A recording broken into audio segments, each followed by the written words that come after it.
Amis de langue française, je vous salue dans le beau nom de Jésus-Christ. Je voudrais partager avec vous un petit passage qui se trouve dans la lettre des Éphésiens qu'a écrit l'apôtre Paul.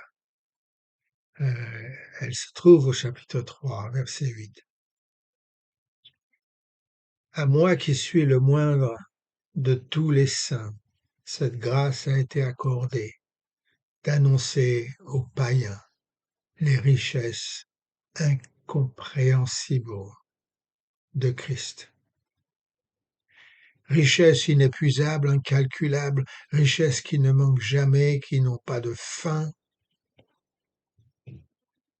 au-delà des vallées, des montagnes, des murs, des pays du monde dans lequel nous vivons et que nous voyons, et au-delà de l'univers connu et même inconnu. Mes chers amis, là se trouvent les richesses de Christ, illimitées et insondables.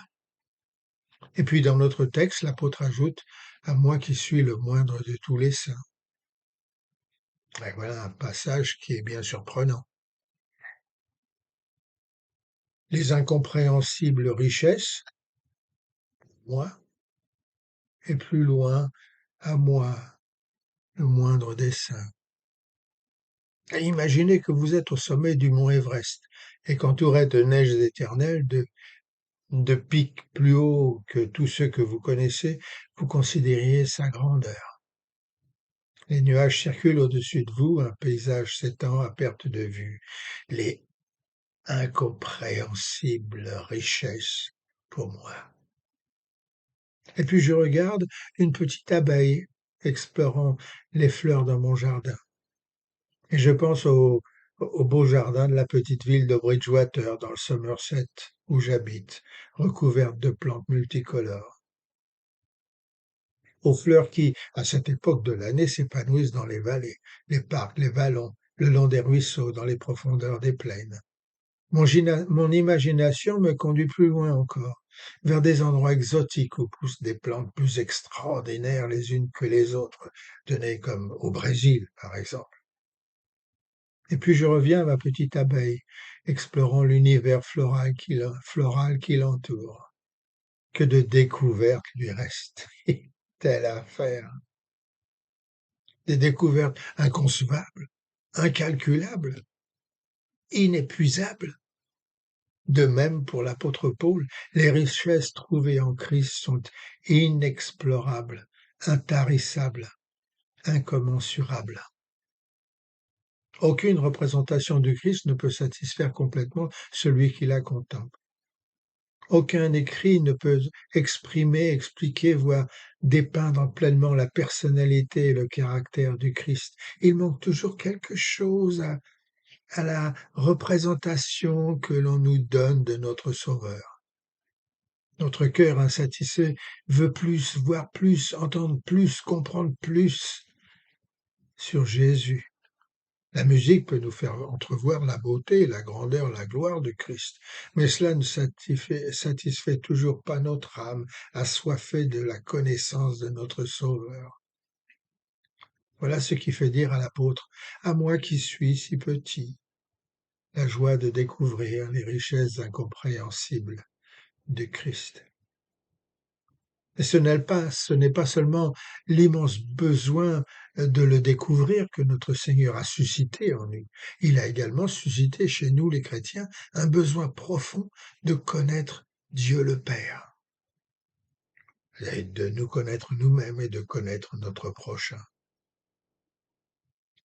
Lorsque délivrés de la puissance du péché, les disciples se sont retrouvés sur les sommets de la piété et de la pureté. Ils ont bien vite ressenti en eux un incommensurable besoin d'en savoir plus sur le monde dans lequel ils vivent, au-delà même de ce qu'ils connaissaient. La tragédie des pharisiens, voyez-vous, était qu'ils pensaient avoir atteint leur but. Semblables à des chercheurs d'or, ils jouissaient de l'or trouvé, mais avaient abandonné les mines, arrêtant de les exploiter, ne faisant plus de nouvelles découvertes. semblables à des soldats s'engraissant de leurs trophées de guerre.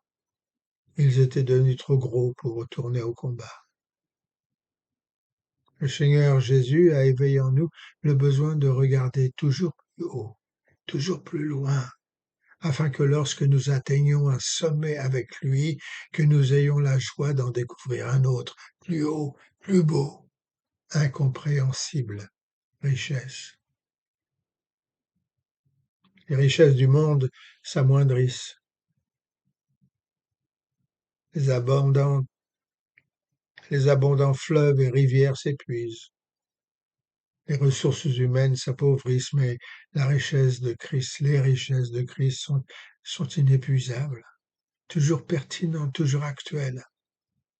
Pour moi, adulte, ces richesses sont aussi merveilleuses que lorsque j'étais jeune. Elles sont merveilleusement adaptables de la plus petite à la plus grande. Elles ne s'usent jamais. Trois des plus grandes crises de la vie de tout être humain sont le péché dans notre vie, la tristesse dans notre cœur et la mort dans notre âme.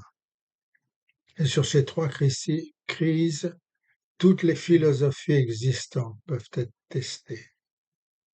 Les incompréhensibles richesses de Christ sont-elles aptes à supporter ces trois crises?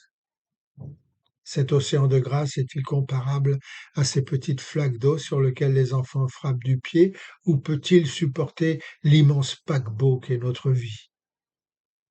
Qu'en est-il du péché, par exemple?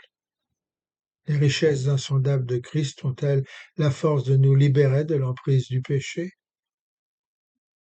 N'ont-elles pas inspiré l'apôtre Paul, lui donnant cette énergie libératrice afin de puiser sa force dans la terrible désolation et la pauvreté du calvaire? Pour lui, la croix signifiait des richesses incompréhensibles.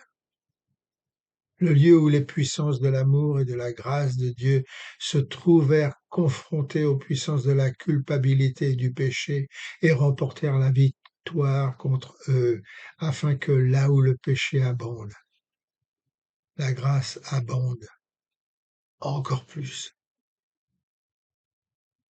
Et il en est de même avec les autres crises que j'ai nommées, la tristesse et la mort. Les richesses insondables, inexhaustibles, infinies de Christ n'apportent-elles pas un rayon de soleil sur ces crises, les rendant tolérables? Merci Jésus pour ces richesses incompréhensibles, pour moi qui ne suis rien. Quelle joie de voir les petites fleurs des champs. Dieu vous bénisse tous et vous garde dans son amour.